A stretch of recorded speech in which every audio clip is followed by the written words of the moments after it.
What is happening, PGA DFS fans? Thankful to bring that little statement back here into the world. I am Jason Rouslin for the Awesemo YouTube channel. Here, you're visiting the top 5 sleepers for the American Express tournament. This is the first stateside full event of the year. A little weird one, though. You're going to get 3 guaranteed rounds. It's a Pro-Am. 3 guaranteed rounds. There's going to be a cut on Saturday. 156 players are teeing it up this week. So let's go ahead and find some sleepers. With such a big field, you can expect to find a good amount of them. And this show is sponsored by Jock Market. We'll talk about them in a little bit. But also want to let you guys know that you need to like and subscribe to our channel. Maybe not need to, but you should, because we're coming out with these new video formats all the time. And of course, our live shows. The best way to get notified when they do come available to you is to subscribe to our channel so you get notified. Of course, another thing I want you to do, tell me what you feel about these picks in the comment section right below here. Maybe you agree with some of them, maybe you disagree. I am going to bring in some old friends and some maybe new friends as well. Hopefully not new foes, but let's go ahead and dig right into the top 5 sleepers for, I should say, the American Express. First one I want to talk about, this is a new one here. It's Dylan Wu. If you guys haven't heard of Dylan Wu, the 25-year-old that has made his way up to the Korn Ferry Tour, found himself a good spot of form last week. We've been waiting for him to break through. We knew he's got all the talent in the world. So a top 20 there at Wiley last week. But what I liked about him when I looked into the stats, not just the top 20, but his strokes gained on the approach numbers looked great. And that's what he has said has been his asset his entire career, the ability to really turn it up with the iron. So I'm going to bank on that form remaining for at least one more week here. Gained almost over 5 strokes last week. If we get that again here this week, he should be in good form. Now, he's a new player on the PGA Tour coming up from the Korn Ferry, so we don't have strokes gained numbers yet, and he doesn't have a start here. But still, nonetheless, I like his iron play. I like the form coming in. He's going to be below 1% owned. Because of the top 20 last week, they bumped up his salary to $6,900, and everybody is passing him over. He's coming in with projected less than 1% owned. All right, another guy that's making his PGA Tour season calendar debut. That was a little bit of a mouthful, but let's talk about Doug Ghim. Doug Ghim showed me last year at this tournament that he's going to be on the PGA Tour for a while. At least so I thought. The top 5 finish here with a great iron play for Doug Ghim gave me much hope that he would enter the first-time winner's circle coming in out of Texas. Had a bunch of potential coming out of college. Just hasn't really realized it. Let's find out why and take a look at his strokes gain ranks from last year. 45th off the tee. That's pretty good for a guy that doesn't hit it all that far. 23rd on the approach.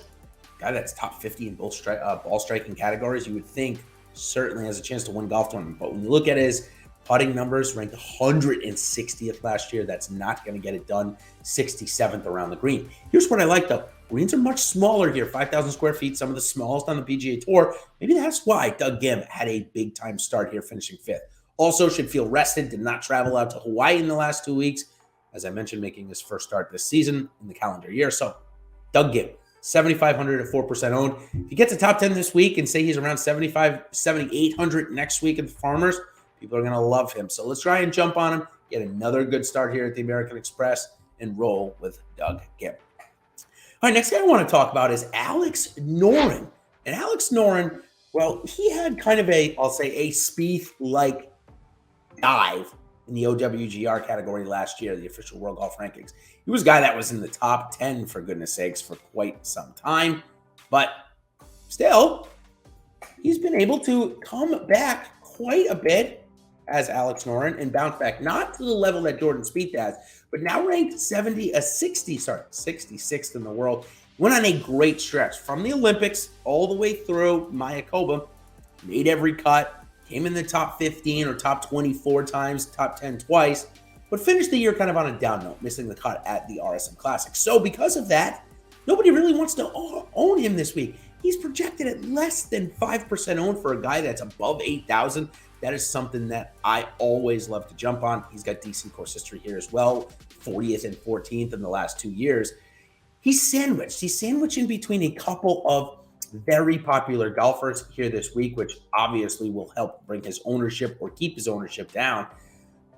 He's in between Ricky Fowler, Siwoo Kim, a couple of guys a little bit above that too, Christian Bezaiden. So lo and behold, I like Alex Noren here this week, under 5% owned. Look at his strokes gain rank, see how he gets it done. 124 off the tee, 131 on the approach. 27 around the green, and 13 putting for Noren. Okay, let's talk about Will Zalitoris. Willie Z, he's in the sleepers category. It has been quite some time since I've been able to include Willie Z in a sleepers video, as people just seem to love to roster him. But we haven't had a top 10 since the WGC FedEx St. Jude Invitational.